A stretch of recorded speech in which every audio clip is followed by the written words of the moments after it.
kenalin, aku Priscilla baru dengan NPM 153220035 dan teman aku Mutiara Insani Spurli dengan NPM 153220065. Jadi di sini kami akan membahas tentang Human Capital Management. jadi apa aja sih yang ada dalam Human Capital Management itu? Oke, langsung aja. Nah, jadi di sini ada pengertian terkait Human Capital Management yang itu dilakukan oleh Kantin Capital Task Force. Jadi di sini diartikan sebagai apa? Sebagai gambaran strategis manajemen untuk orang-orang yang berfokus pada isu-isu penting guna untuk kesuksesan organisasi. Yaitu diperlakukan ini sehingga masyarakat itu adanya isu strategis yang tinggi dan berusaha secara sistematis untuk menganalisis, mengatur, mengevaluasi dan juga bagaimana kebijakan dan juga praktik itu dalam masyarakat dalam menciptakan nilai. Nah, sampai situ ada juga pengertian lain dari Human Capital Management yang merupakan upaya atau pengelolaan pengembangan dan juga kemampuan manusia agar dapat menciptakannya target kerja yang tinggi. Jadi kesimpulan kita ambil di sini terkait Human Capital Management yaitu tentang pengelolaan orang-orang dalam mengerahkan akumulasinya seoptimal mungkin sebagai modal manusia untuk orang-orang yang menginvestasikannya. Ada juga pengertian tujuan lain terkait Human Capital Management. Yang pertama, menentukan dampak sumber daya manusia terhadap bisnis dan juga kontribusi mereka. Untuk apa? Untuk berusaha. Yang kedua, menunjukkan bahwa HR dapat menghasilkan nilai dalam bentuk uang. Contohnya itu return of investment. Jadi ada juga yang ketiga, memberikan panduan untuk masa depan HR atau juga strategis bisnis. Keempat, memberikan data diagnostik dan juga prediktif yang akan memberikan informasi terkait dengan strategis dan prediktif yang akan memberikan informasi terkait dengan strategis untuk merancang peningkatan efektifan pengelolaan sumber daya manusia di suatu perusahaan itu. Ada juga tujuan pengembangan terkait dengan Human Capital Management, meningkatkan efisiensi waktu dalam proses pencarian administrasi pada proses rekrutmen dengan berbasis web, yang itu pengembangan dari penelitian yang dilakukan oleh Farid dan kawan-kawan pada tahun 2012 meminimalisir bahwa kesalahan pada pencatatan cuti dan juga absensi kerja menggunakan HRD dalam melakukan verifikasi data absensi untuk percepat proses kapitalisasi absensinya karyawan guna untuk mendukung proses perhitungan gaji. Jadi disitu juga membantu HR ini dalam meminimalisir kesalahan dalam perhitungan gaji karyawan. Nah, ada juga fungsi terkait dengan Human Capital Management, yaitu di sini mereka menjembatani antara strategis sumber daya manusia dengan strategis bisnis terkait dengan cara mereka menganggap paling efektif itu memfokuskan kepada kebutuhan organisasi mereka atau perusahaan terkait dengan proses strategi penerapan manajemen dari SDM itu sendiri.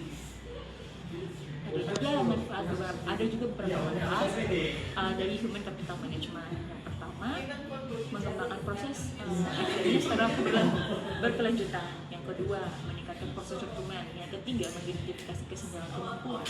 Yang keempat, menyesuaikan kemampuan karyawan. Kelima, merencanakan karir yang lebih baik ke depannya. Ada juga tugas dan tanggung jawab yang penting dalam Human Capital Management, mengarahkan pada tujuan yang signifikan, yaitu kemampuan organisasi dalam berbagai cara. Antara ini meningkatkan teknologi yang dibutuhkan beberapa pekerja dalam tugas-tugas mereka. Yang kedua, ada juga yang kedua menurut ahli dihajar oleh teman-teman pada tahun 2022 ada beberapa. Yang pertama itu tentang onboarding. Yang kedua, instruksi dan juga peningkatan karir. Jadi di sini ada instruksi dan juga peningkatan karirnya seperti apa. Yang ketiga, mempertahankan karyawan. Jadi perusahaan itu harus mempertahankan karyawan-karyawan yang ada juga sehingga meningkatkan SDM dalam perusahaan itu. Yang keempat, menilai kontribusi anggota staf. Jadi melihat kontribusi anggota staf itu untuk menunjang pekerjaan dan juga karir karyawan itu pada selanjutnya. Mengelola data. Jadi mengelola data di sini bukan cuma staf, tapi bagaimana cara tanggung jawabnya mereka juga dilakukan. Terus ada peningkatan kualitas tempat kerja. Jadi kualitas tempat kerja itu dibutuhkan dalam suatu perusahaan sehingga membantu karyawan dalam meningkatkan kinerja mereka. Ada juga strategi kreativitas dalam mengelola SDM tersebut. Sekian dan terima kasih. Selanjutnya akan dibawa teman saya terkait dengan IPS. Oke, selanjutnya di sini saya akan menjelaskan tentang Human Development Index atau HDI atau yang biasa disebut dengan Indeks Pembangunan Manusia atau IPM. Apa sih IPM itu? IPM itu adalah sebuah ukuran yang digunakan untuk mengukur kemajuan sosial dan ekonomi suatu negara. IPM ini diperkenalkan oleh Program Pembangunan Perserikatan Bangsa-Bangsa pada tahun 1990. Dan IPM ini diterbitkan secara berkala dalam Laporan Pembangunan Manusia atau LPM setiap tahunnya. Dan sejak itu telah menjadi salah satu indikator utama untuk mengukur perkembangan manusia di berbagai negara. IPM ini juga digunakan untuk klasifikasi apakah sebuah negara itu merupakan negara yang maju, negara yang berkembang, atau negara terbelakang, dan juga digunakan untuk mengukur pengaruh dan kebijaksanaan ekonomi terhadap kualitas hidup. Selanjutnya, apa manfaat IPM itu? Yang pertama, IPM itu merupakan indikator penting untuk mengukur keberhasilan dalam upaya membangun kualitas hidup manusia, baik masyarakat atau penduduk. Yang kedua, IPM ini dapat menentukan peringkat atau level pembangunan suatu wilayah atau negara. Dan yang ketiga, bagi Indonesia sendiri, IPM ini merupakan data strategis karena selain sebagai ukuran kinerja pemerintah, IPM ini juga digunakan sebagai salah satu alokator penentuan dana alokasi umum atau DAU. Selanjutnya di sini saya akan menjelaskan bagaimana sih caranya menghitung indeks pembangunan manusia itu. Rumusnya adalah akar pangkat 3 indeks komponen kesehatan dikalikan indeks komponen pendidikan dikalikan dengan indeks komponen pengeluaran dan dikalikan dengan 100. Dimana untuk menghitung IPM ini sendiri itu terlebih dahulu harus menghitung nilai dari setiap komponennya. Terdapat 3 komponen di sini, indeks komponen kesehatan, indeks komponen pendidikan, dan indeks komponen pengeluaran. Yang pertama, indeks komponen kesehatan sendiri. Rumusnya itu adalah angka harapan hidup dikurangi dengan angka harapan hidup minimal dibagi dengan angka harapan hidup maksimal dikurangi dengan angka harapan hidup minimal. Dan yang kedua, komponen kedua yaitu indeks komponen pendidikan. Rumusnya di sini ada 2, yaitu indeks rata-rata lama sekolah dan indeks harapan lama sekolah.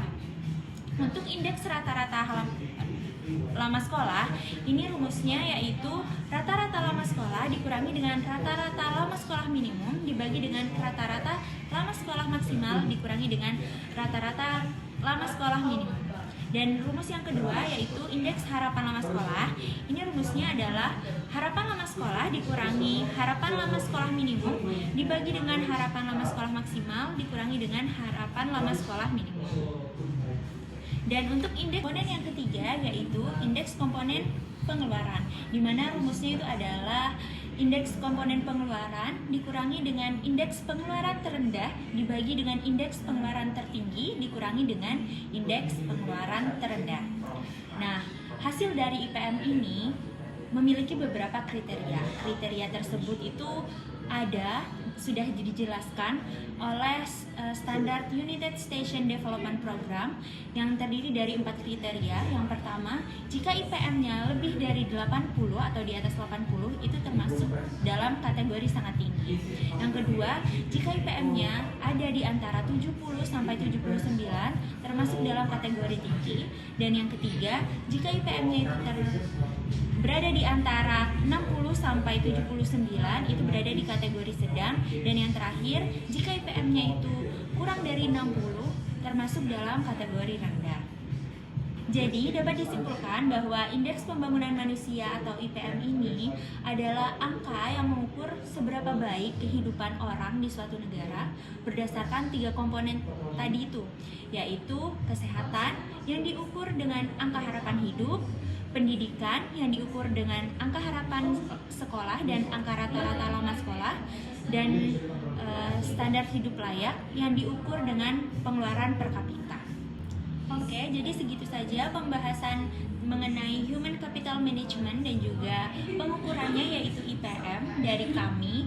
Semoga penjelasan dari kami bisa memberikan tambahan pengetahuan untuk teman-teman semua. Akhir kata dari saya dan juga rekan saya, terima kasih. Wassalamualaikum warahmatullahi wabarakatuh.